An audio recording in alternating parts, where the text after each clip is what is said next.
سورہ شمس. سورہ شمس کا تعارف. مقام نزول. سورہ شمس مکہ مکرمہ میں نازل ہوئی ہے. آیات، کلمات اور حروف کی تعداد. اس صورت میں 1 رکوع، 15 آیتیں، 54 کلمے اور 247 حروف ہیں. شمس نام رکھنے کی وجہ، سورج کو عربی میں شمس کہتے ہیں اور اس سورت کی پہلی آیت میں سورج کی قسم ارشاد فرمائی گئی. اس مناسبت سے اسے سورہ شمس کہتے ہیں. سورہ شمس سے متعلق احادیث.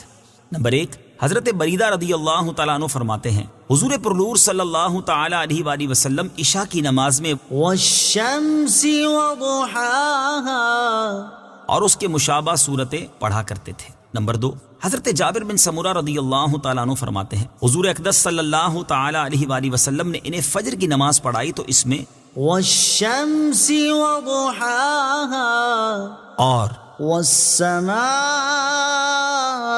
والطارق کی تلاوت فرمائی. سورہ شمس کے مضامین. اس سورت کا مرکزی مضمون لوگوں کو نیک اعمال کرنے کی ترغیب دینا اور گناہ کرنے سے ڈرانا ہے، اور اس میں یہ مضامین بیان ہوئے ہیں. نمبر 1، اس سورت کی ابتدا میں اللہ تعالیٰ نے سورج، چاند، دن، رات، آسمان، زمین، انسانوں کے نفس اور اپنی ذات کی قسم ذکر کر کے فرمایا کہ جس نے اپنے نفس کو برائیوں سے پاک کر لیا وہ کامیاب ہو گیا، اور جس نے نفس کو گناہوں میں چھپا دیا وہ ناکام ہو گیا. نمبر 2، کفار مکہ کے سامنے اللہ تعالیٰ نے اپنے رسول حضرت صالح علیہ الصلوۃ والسلام اور ان کی نافرمانی کرنے والوں کا حال بیان کیا تاکہ ان پر واضح ہو جائے کہ جس طرح حضرت صالح علیہ الصلوۃ والسلام کی نافرمانی کرنے کی وجہ سے وہ لوگ ہلاک کر دیے گئے، تو اسی طرح سید المرسلین صلی اللہ تعالیٰ علیہ وآلہ وسلم کی نافرمانی کرنے کی وجہ سے انہیں بھی ہلاک کیا جا سکتا ہے. سورہ بلد کے ساتھ مناسبت.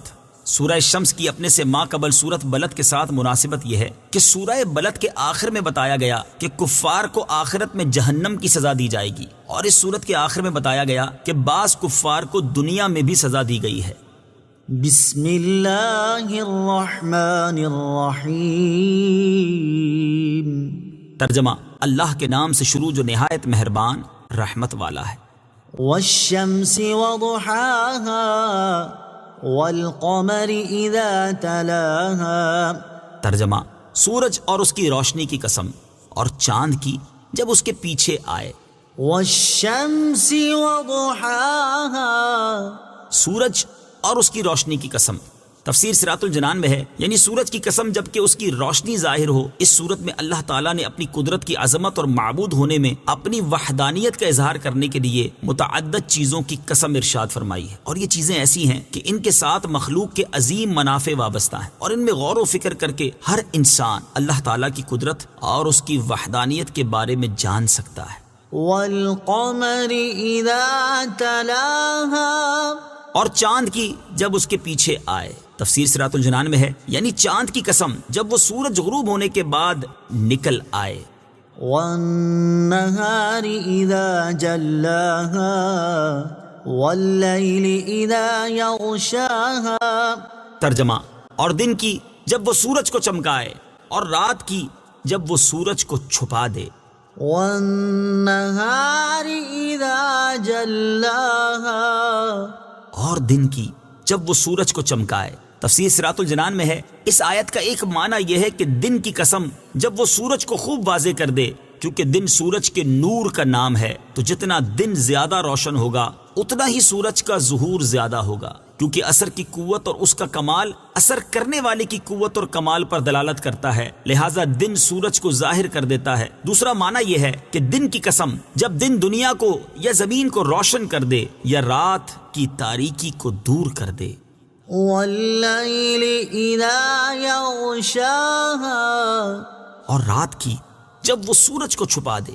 تفسیر صراط الجنان میں ہے اس آیت کا ایک معنی یہ ہے کہ رات کی قسم جب وہ سورج کو چھپا دے اور آسمان کے کنارے ظلمت و تاریکی سے بھر جائیں. دوسرا معنی یہ ہے کہ رات کی قسم کہ جب رات دنیا کو چھپائے. یہاں تک جو 4 چیزیں بیان ہوئیں یہ سب در حقیقت سورج کے 4 اوصاف ہیں، کیونکہ سورج کے وجود سے ہی دن ہوتا ہے اور روشنی خوب واضح ہو جاتی ہے، اور سورج کی غروب ہونے سے ہی رات ہوتی ہے، اور اس کے بعد چاند نکل آتا ہے. اور جو شخص سورج میں تھوڑا سا بھی غور کرے گا اور دل کی آنکھ سے اس کی بناوٹ اور تخلیق وغیرہ کا مشاہدہ کرے گا تو وہ اس کے خالق کی عظمت کو جان لے گا.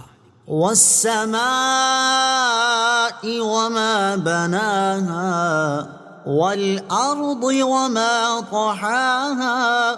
ترجمہ، اور آسمان اور اس کے بنانے والے کی قسم، اور زمین اور اس کے پھیلانے والے کی قسم. والسماء وما بناها. اور آسمان اور اس کے بنانے والے کی قسم.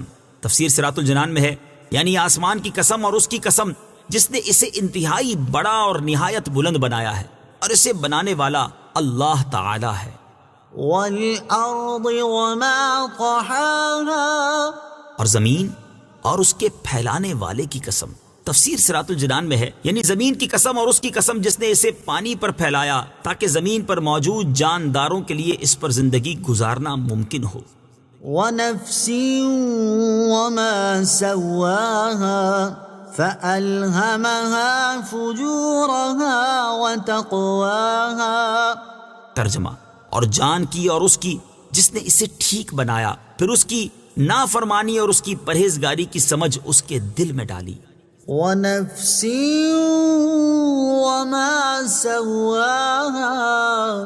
اور جان کی اور اس کی جس نے اسے ٹھیک بنایا. تفسیر صراط الجنان میں ہے، اس آیت اور اس کے بعد والی آیت کا خلاصہ یہ ہے کہ جان کی اور اس کی قسم جس نے اسے ٹھیک بنایا اور اسے کثیر قوت عطا فرمائی، جیسے بولنے کی قوت، سننے کی قوت، دیکھنے کی قوت اور فکر، خیال، علم، فہم، سب کچھ عطا فرمایا. پھر اس کی نافرمانی اور اس کی پرہیزگاری کی سمجھ اس کے دل میں ڈالی، اور اچھائی، برائی، نیکی اور گناہ سے اسے باخبر کر دیا، اور نیک و بد کے بارے میں بتا دیا.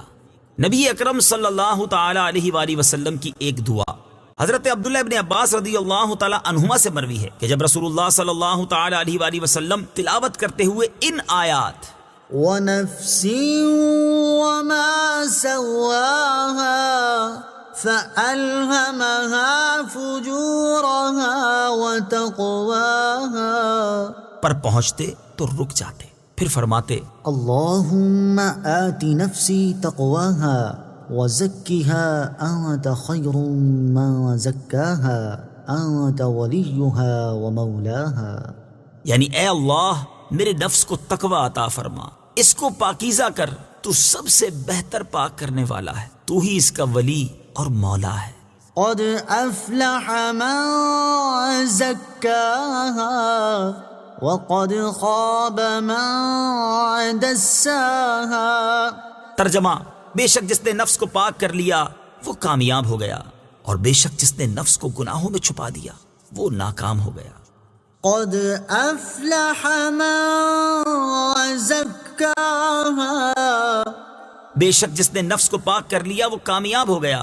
تفسیر صراط الجنان میں ہے، اللہ تعالیٰ نے اس سے پہلی آیات میں چند چیزوں کی قسمیں ذکر کر کے اس آیت اور اس کے بعد والی آیت میں فرمایا کہ بے شک جس نے اپنے نفس کو برائیوں سے پاک کر لیا وہ کامیاب ہو گیا، اور بے شک جس نے اپنے نفس کو گناہوں میں چھپا دیا وہ ناکام ہو گیا.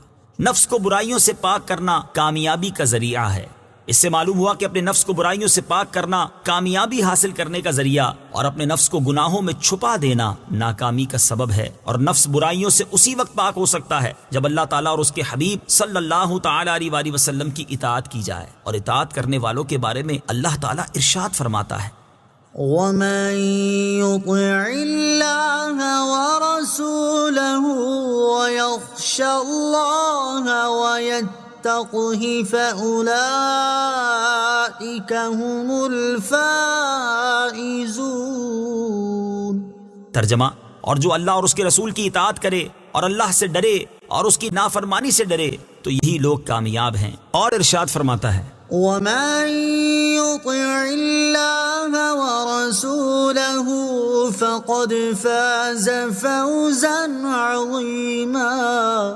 ترجمہ، اور جو اللہ اور اس کے رسول کی فرما برداری کرے اس نے بڑی کامیابی پائی. لہٰذا جو شخص حقیقی کامیابی حاصل کرنا اور ناکامی سے بچنا چاہتا ہے اسے چاہیے کہ اللہ تعالیٰ اور اس کے پیارے حبیب صلی اللہ تعالی علیہ وآلہ وسلم کی اطاعت کر کے اپنے نفس کو برائیوں سے پاک کرے. كذبت ثمود بطغواها إذ انبعث أشقاها فقال لهم رسول الله ناقة الله وسقياها فكذبوه فعقروها فدمدم عليهم ربهم بذنبهم فسواها ولا يخاف عقباها۔ ترجمہ، قوم ثمود نے اپنی سرکشی سے جھٹلایا جس وقت ان کا سب سے بڑا بدبخت آدمی اٹھ کھڑا ہوا تو اللہ کے رسول نے ان سے فرمایا اللہ کی اونٹنی اور اس کی پینے کی باری سے بچو، تو انہوں نے اسے جھٹلایا، پھر اونٹنی کی کوچے کاٹ دیں تو ان پر ان کے رب نے ان کے گناہ کے سبب تباہی ڈال کر ان کی بستی کو برابر کر دیا اور اسے ان کے پیچھا کرنے کا خوف نہیں۔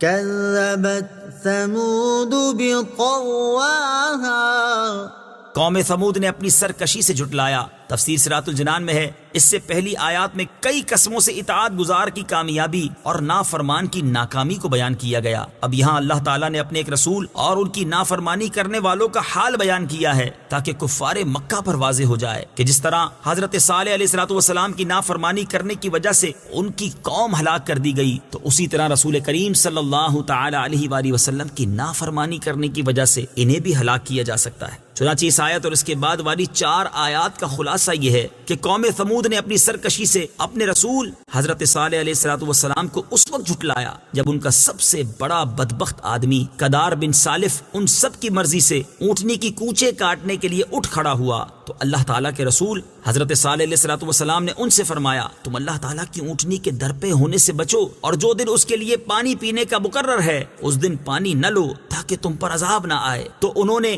حضرت صالح علیہ السلام کو جھٹلایا، پھر اونٹنی کی کوچے کاٹ دی تو ان پر ان کے رب عز و جل نے ان کے اس گناہ کے سبب تباہی ڈال کر اور ان کی بستی کو برابر کر کے سب کو ہلاک کر دیا اور ان میں سے کوئی باقی نہ بچا، اور اللہ تعالیٰ کو ان کا پیچھا کرنے کا خوف نہیں جیسا بادشاہوں کو ہوتا ہے، کیونکہ وہ سب بادشاہوں کا بادشاہ ہے، وہ جو چاہے کرے اور کسی کو اس کے آگے دم مارنے کی مجال نہیں۔ ولا يخاف عقباها، اور اسے ان کے پیچھا کرنے کا خوف نہیں۔